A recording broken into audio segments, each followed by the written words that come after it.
Okay, hi everybody. So I'm testing out my new setup. Let me get this down here. Okay, so I'm at the Rogers Centre, formerly the Shaw Centre. So here in Ottawa. And way over there on the other side, by that far wall, that's where all the media is standing. And so then I came over here by the escalators. That's where everybody comes from the main floor at the Rogers Centre, formerly Shaw Centre. And I came over here to get my own space. And then these media, they follow me over here. And they set up right next to me because they're going to try to piggyback on my style. So, whatevs. Okay, so today, it's Thursday, December 2nd. Come on. Hello. It's 3:36 in the afternoon and everybody's on a break while they run the dogs around and everything because the Prime Minister is going to be speaking at 4. So they're doing a security protocol and whatever else, bringing in the dignitaries or whatever. So then at 4, things get started again. But for now, I'll let you know what I'm doing. I got a new, I'm testing out my new microphone. So right here, I have this new microphone. It's called, I think it's called Hollyland. If you want to look up Hollyland A1, if you're interested in the things that I use. And there's another one just like this that I can give to the person who's going to be speaking to me. And I hope that will improve the audio, because I noticed last time when I was on the Gatineau side, I noticed the audio really was not really well, it wasn't processing very well for me. So then my voice would be really loud, and then whoever it is that walks into the frame, their voice is going to be really small. And so that's why I got a new mic. So two things, I'm going to go over 2 things that I think are the most impactful events of the day so far. So then I didn't see it, but my understanding is that the first resolution that hit the floor was an emergency resolution. And so I also noticed that APTN, I think, posted something on the X about this resolution having passed, either that or the AFN account, but I forget which one. But anyway, the news is already out, so you can find it if you want. So anyway, it's an emergency resolution, okay, and it passed. So it's yada, yada, yada. Judy Wilson, proxy. I spoke with her in Gatineau last time, so you may be familiar with her. And Chief Donald Eggers of Old Masset Village in BC is the mover, seconded by Judy. So blah, blah, blah, blah, blah, and then therefore be it resolved. Affirm full support for the North Coast Protection Declaration, as well as the Coastal First Nations and any other affected First Nations. Strong rejection of any proposed pipeline running through BC's North, Central, and South Coast and other affected territories. Affirm support for the Oil Tanker Moratorium Act, OTMA, and firmly reject any exemptions to this moratorium proposed under Section 6(1) of the OTMA and through Schedule 2 of the Building Canada Act. Number 3, call on the Government of Canada, the Province of Alberta, and the Province of BC to fully uphold the United Nations Declaration on the Rights of Indigenous Peoples as a legal threshold and set of minimum standards for any project deemed to be in the national interest in First Nations territories. 4, call for the immediate withdrawal of Canada-Alberta Memorandum of Understanding, otherwise known as the MOU, and any project contemplated or designated under the agreement that may infringe First Nations rights, including right to self-determination. 5, call on the Government of Canada to recognize the climate emergency and recommit to strengthen and fully implement its national and international climate obligations in full partnership with First Nations rights and title holders, including to ensure adequate, sustainable, and long-term funding for First Nations-led climate action. So that passed.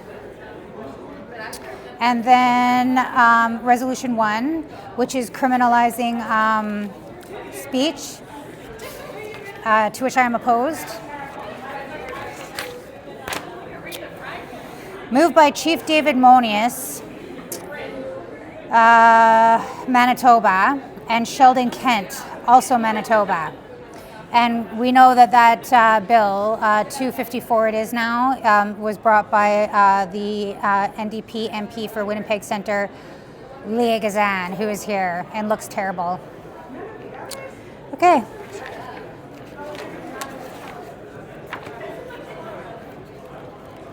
So, blah, blah, blah, blah, blah. Therefore be it resolved.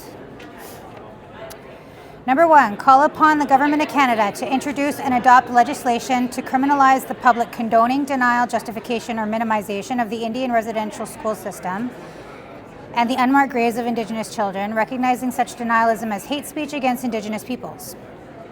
2, direct the National Chief to immediately advocate with the Prime Minister, Minister of Justice, and Minister of Crown Indigenous Relations for the introduction or amendment of a government-sponsored bill, ensuring it is not left to private members' legislation. That's new. 3, direct the Assembly of First Nations to work with survivors, elders, and First Nation leadership across the country through AFN's the AFN's advisory councils to ensure drafting or implementation of such legislation reflects lived experiences, provides clear legal definitions, that's better, and withstands constitutional challenges, that's better. You know, this is the first time I'm reading this resolution, to be honest with you, and it's not as horrific as the last drafts, I'm going to say. Call on the Government of Canada to affirm that denialism is an attack on truth, healing, and reconciliation and must be met with the same legal protections provided to Holocaust survivors and their families. That's a whole thing that I'm not going to touch today. We'll talk about it another day. So, if you guys watch me, then you know that I was protesting on Budget Day not too long ago, the bill put forward by Leah Gazan. And at that time, I did have an opportunity to talk to National Chief Cindy Woodhouse-Neepanak at that protest. So, and it's on camera, it's documented, and so then there's no way that the National Chief can deny that there are Indians out here that disagree with criminalizing speech, and that some of us are opposed to to Leah Gazan's Bill 254. And if they proceed as if it's the greatest idea in the whole wide world, then they're just plain ignoring us. I mean, anybody with eyes and ears knows that. So in here, I am happy to see. I mean, I'd rather the whole thing just get thrown in the bin, okay? But direct the Assembly of First Nations to work with survivors, elders, First Nations leadership across the country through AFN, and not just hand-picked survivors either. Not just the ones that tell you what you want to hear either. So you can get your reconciliation funding.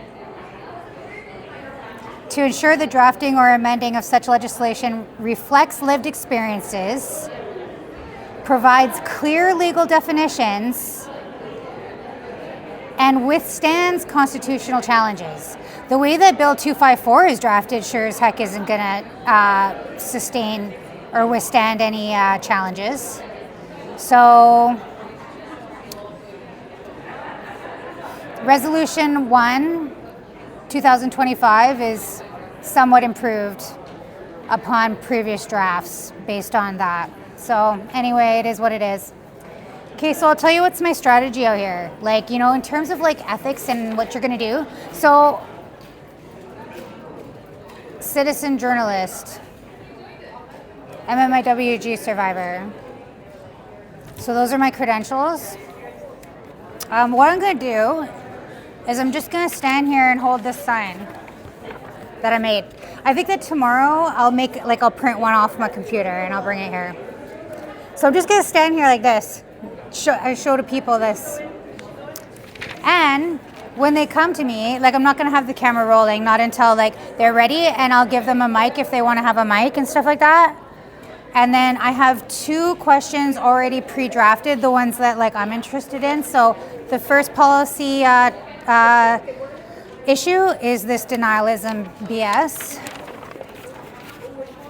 And the second policy issue is the MOU between Canada and Alberta. So I drafted like some questions and like some alternatives and stuff like that. And so then if people come and they're like, oh, what are you doing? They want to know like who you are, and then they want to know like, what do you want to talk about? Do you know what I'm saying? So then I have some of these questions that they can look over and see if they like any of these, and they can think about it, and they can respond right away, or they can leave and come back some later time and respond after they've thought about it. Or they can talk. They can ask me questions. They could talk about anything that they want that's not denialism, or because I mean, there's people here from everywhere. So like, I might get somebody from the East Coast that wants to talk about fishing rights or whatever. You know what I'm saying? Like, not everybody wants to talk about BC and Alberta, and not everybody wants to talk about the denialism scam either. So if they want to talk about something else, that's fine. I just don't have any of those things drafted. So basically, like, I'm open to have chats with people about what they want to talk about before they go ahead and give me a comment, like before I turn on the video. They can also give me an anonymous comment. And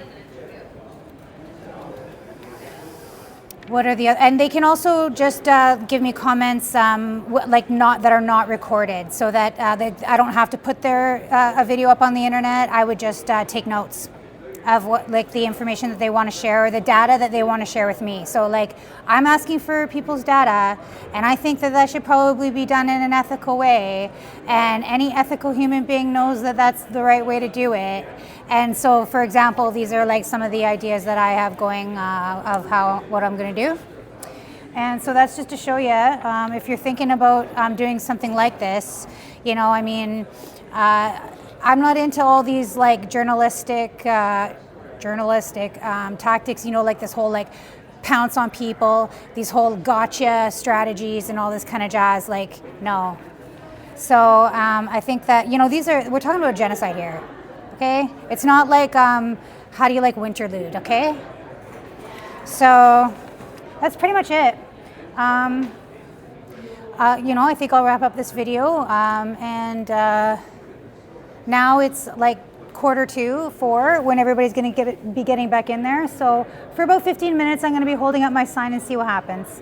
And then after Carney's address, I expect like a whole nother big rush of people coming out. So I'll be ready after Carney's talk to the chiefs. I'll be ready out here after that. So that'll be, like sometime after 4, let's say like, latest 5, I would think. But, could be 4:30 or 1:45. Talk to you then. Bye. See you later. Might have nothing today. You never know. I'll be back tomorrow. Bye.